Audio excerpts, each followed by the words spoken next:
Thanks for joining. Before we get started, there are a few basic housekeeping items to cover. First, this session will be recorded and will be available and shared with you after the webinar. And second, all attendees will be on mute for today's Q&A, but we do want this to be as interactive as possible. So at any time, please feel free to enter any questions you might have in the Q&A box, which is at the bottom of your screen. And if we don't get to your question during the webinar, we will be sure to follow up with you and answer the question after the webinar is over. So let's get started. Hello, everyone. My name is Ava Ginsberg. I'm a director of product marketing at Imperity, and I've been with the company for just over 2.5 years. In my current role, I'm responsible for developing go-to-market content that continually demonstrates the value of Imperity and enables our customers to get the most out of the platform. I'm really excited to be joined by Emily Mazzini and Amy Perrin, and I'll let them introduce themselves. Emily? Thanks, Ava. And hi, everyone. I'm Emily Mazzini, and I lead the deployment consulting team here at Imperity. My team works alongside our customers to build roadmaps to help them achieve their business goals using our platform. I've been with the company for about 3.5 years, and it's been really fun for me to work directly with so many of our customers. So I'm excited to be here today to share a bit about what I've seen teams be successful with from the get-go. And hi, I'm Amy Perrin. I'm a lead deployment consultant at Imperity, and I work with our customers daily to create deployment plans and enable their teams to use customer data most effectively. It's become really clear that first-party customer data is an incredibly valuable asset for the companies I'm working with. So my favorite part of the job is working with clients at the intersection of data and business value, the immediate areas of opportunity, the art of the possible, and really everything in between. Awesome. And it's so great to be here with both of you. And for those who are watching and are not familiar with Imperity, we are a customer data platform, and we work with over 300 leading brands such as Alaska Airlines, Wyndham Hotels, Under Armour, and Tumi, to name just a few. And what really differentiates Imperity is that we build a truly unified customer profile by combining historical offline and online data, which includes transactions and engagement data, to create the most accurate view of the customer. And this unified profile really powers all of those amazing downstream experiences that brands have with their customers and creates the best foundation for building acquisition and retention strategies.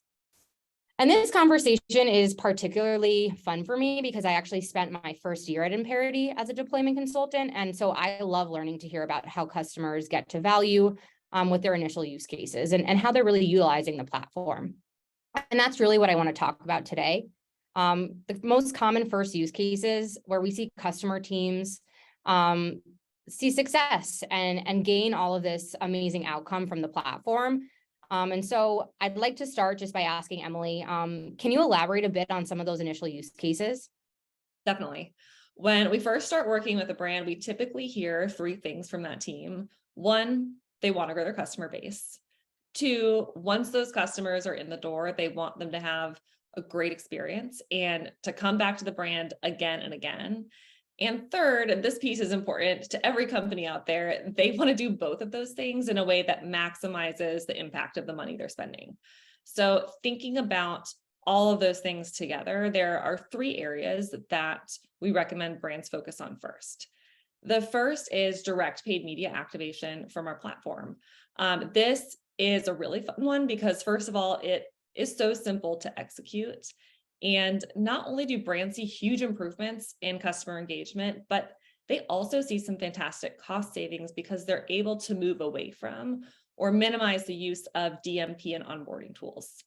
And when brands begin to activate directly to paid media, this is often the first step towards marketing teams and advertising teams looking at customers and prospective customers through the same lens, which can be really powerful for your organization.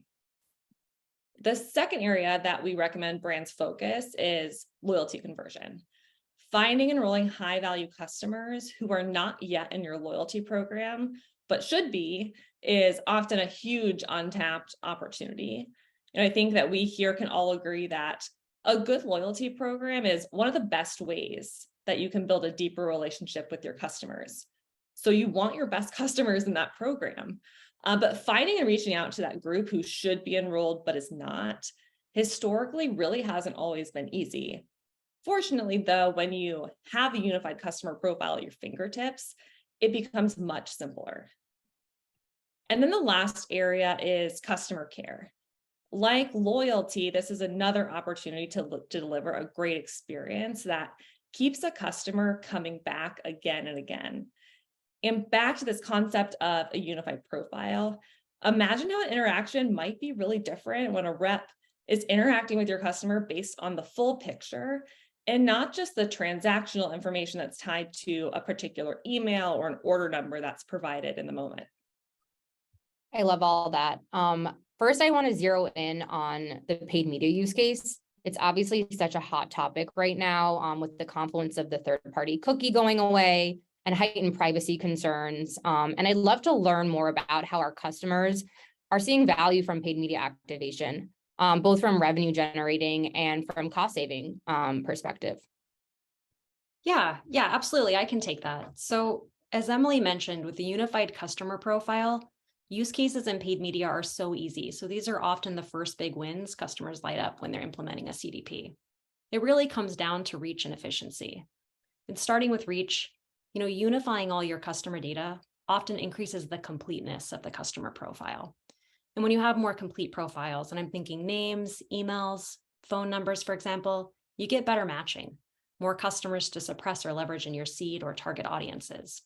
A brand's most valuable customers are often the ones that are going to have multiple emails, physical addresses, or phone numbers because they've been interacting with the brand for years. And so leveraging all these pieces is going to be so much more effective and result in bigger cost savings, for example, by knowing who not to advertise to, the classic making sure you're truly targeting prospects or one and done customers. And then knowing your high value customer also creates better seed audiences for lookalike modeling to help you acquire the best type of customer, those customers who are likely to be higher value. From a cultivation and retention perspective, I'm seeing a lot more focus on adding paid touch points to what have traditionally just been email journeys to increase order frequency or upsell to drive incremental revenue. And again, having an accurate understanding of each customer for better precision in targeting and suppression has a big impact on ROAS and conversion rates. From an efficiency perspective, direct activation is just so much more timely, and it can also be a big cost saver. We have direct connectors to 80% of the paid media space represented by the likes of Google, Facebook, Snapchat, and more of this space is moving to leverage first-party data, enabling even more direct activation. And this shift really has helped the clients I work with see much higher match rates, reduce onboarding fees, and reduce latency with quicker activation. I'm sure it's no surprise that we are seeing, 3 to 7 times improvements to match rates generally with direct activation. But in terms of cost savings and quicker activation, we're also seeing this more and more. So for example, I work with a financial services client who is saving 6 figures on their onboarding costs and launches campaigns days faster by transitioning to direct activation. All my colleagues have similar stories. And while direct activation is not new, again, it's becoming more commonly used as we approach cookie deprecation and already declining efficacy in that space. So as more and more ad tech begins using PII for matching, we're continually expanding our list of available integrations and continuously seeing improvements for our customers. It started primarily with social and search, but it's expanded tremendously. And we're seeing great results, for example, with Criteo on the trade desk. Wow, that's a lot of value, both from a customer retention and acquisition standpoint, and then of course, all the cost saving gains you mentioned. Emily, you also mentioned loyalty as the next use case. Can you tell me a bit more about how Imperity supports loyalty programs? Yeah, so I just covered that loyalty programs, they're really important for retention. They are also, though, a really good example of data in an organization that can be really siloed. So if you can combine your loyalty program data with all of your online, your offline, your behavioral data, you can start to see the fuller picture and not just what loyalty members are doing, but the non-members as well. So like I mentioned earlier, that can help you grow the reach and size of your loyalty program by identifying who should be in there, but are not today.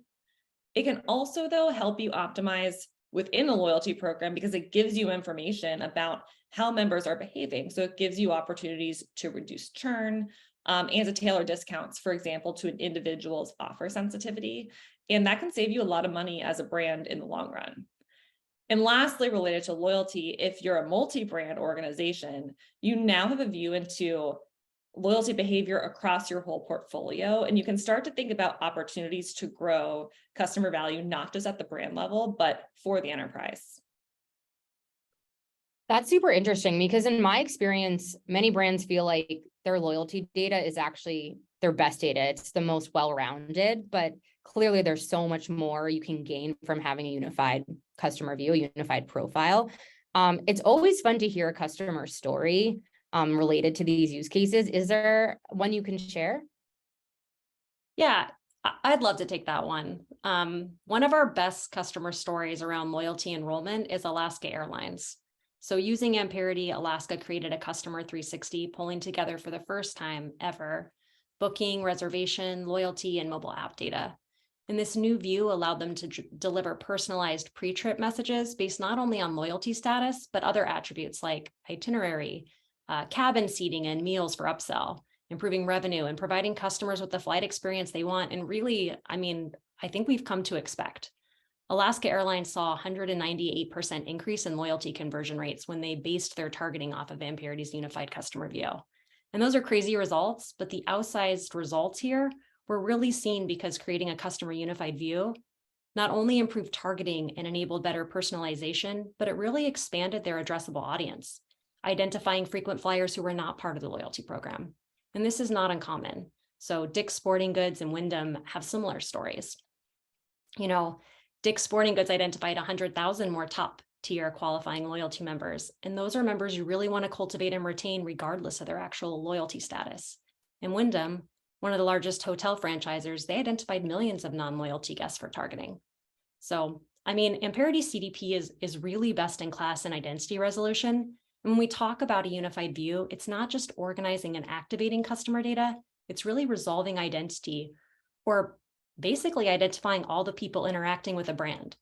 So Amperity does this best, and loyalty is a place where we see the outsized impacts of truly knowing your customers.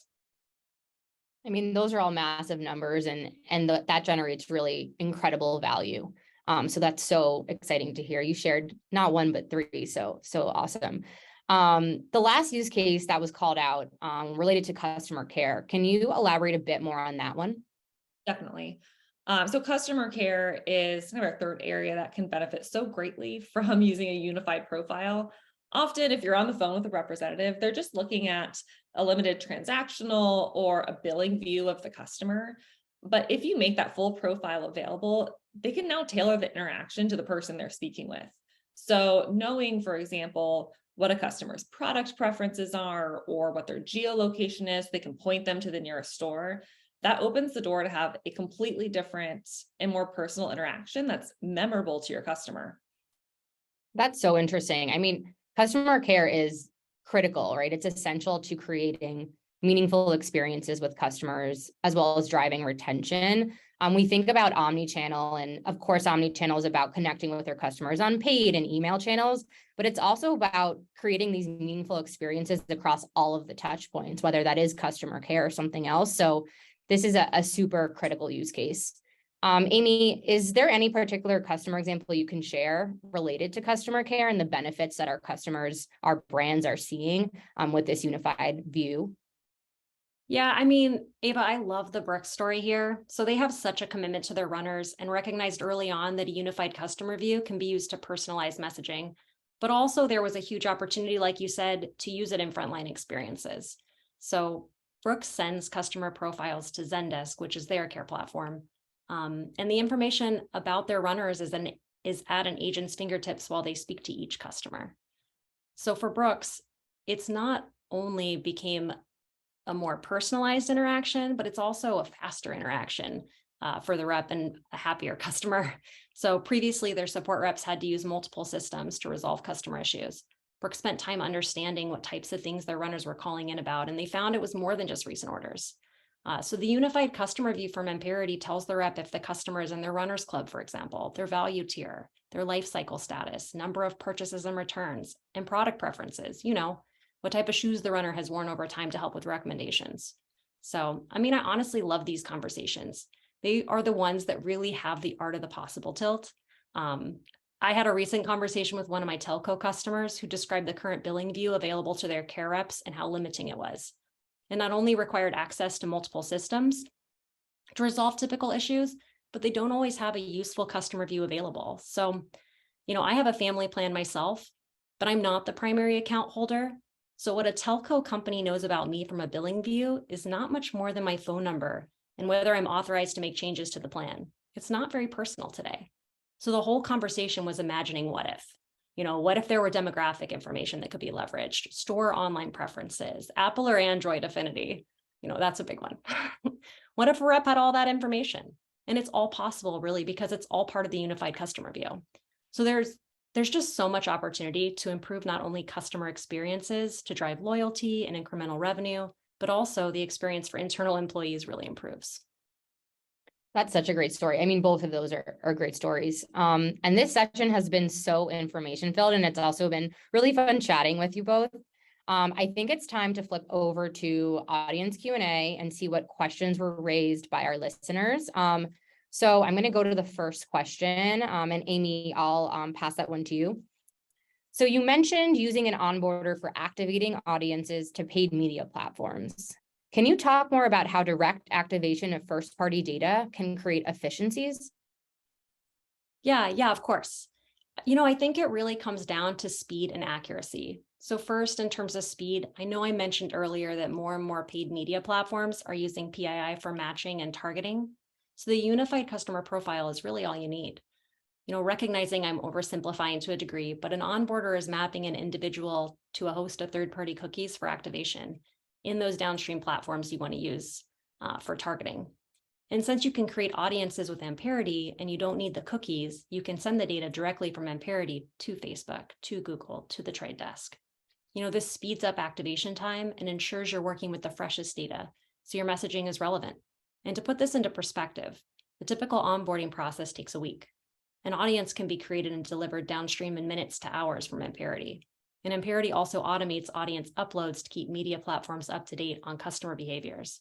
A couple examples, and these results incorporate all end-to-end efficiencies like quicker segmentation creation and delivery. But, we have a QSR customer who went from 10 days to activate a campaign to 3 days.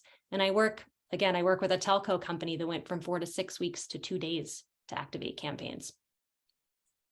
Beyond speed, I just want to really quickly hit on the accuracy of the profile again as being super important for targeting. So the unified profile brings together offline and online behaviors so you know who your high value customers are, how to target them, how to acquire more of them. So awesome. And this next question, actually, I'm excited to ask because it relates a bit to what Amy just elaborated on. But the question is, right now, our teams get the audiences to target for marketing from our analytics team. Sometimes that can take a week or more to get back, and the opportunity feels a little cold. Can a CDP help with that? Yeah, absolutely. One of the very first benefits that our customers realize is the pace at which they can go and build and send an audience to an activation channel. And it's not just paid media, like Amy just mentioned, it's any activation channel that you work in. Often teams can go from a 7 to 10 day lead time to requesting and getting the audience to building that audience themselves and delivering it to the downstream channel within a day. And I think the second thing that's important here is it's not just speed. With direct access to the data and visual UI to support that, your teams can actually go find more opportunities in the first place to target customers. And it's everyone, not just those who are proficient in SQL, that can surface those insights. So I'm actually going to interject because I have a follow-on question to this one. And I think a topic that a lot of us are focused on right now, which is about privacy.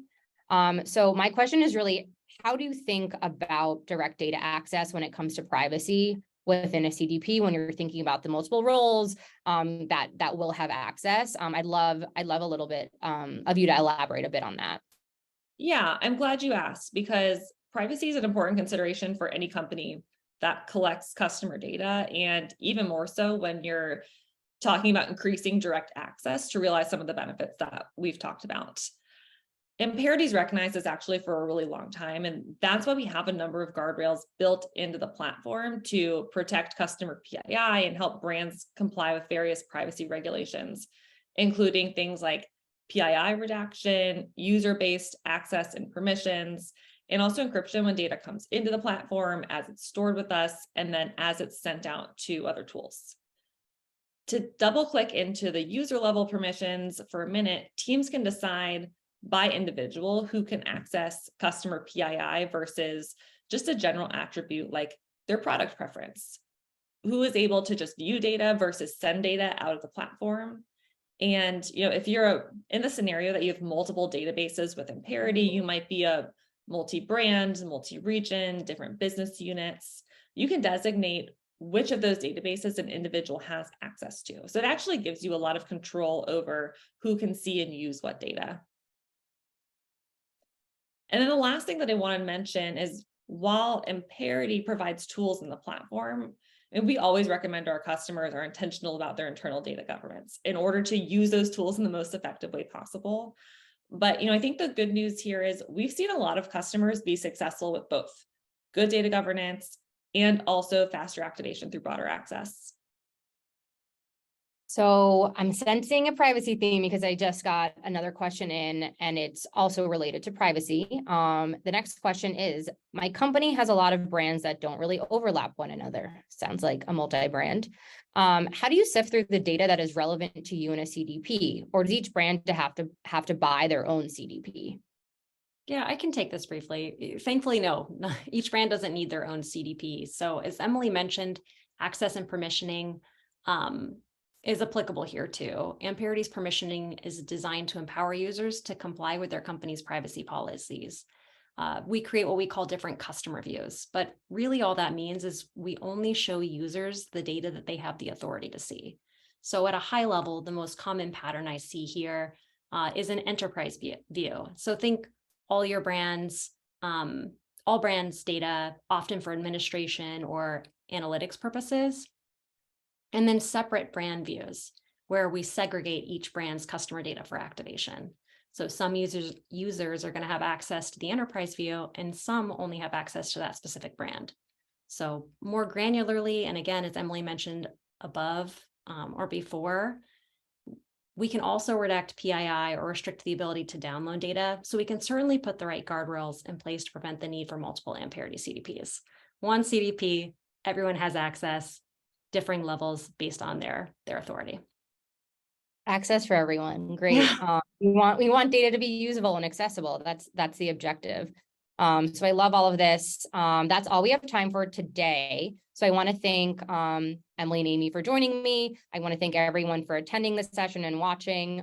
Again, if we didn't get to your questions, we will follow up with a response. And you should also expect to receive the recording soon. So look out for that via email. Thanks so much. Thanks so much, everyone. Thanks, everyone. Bye.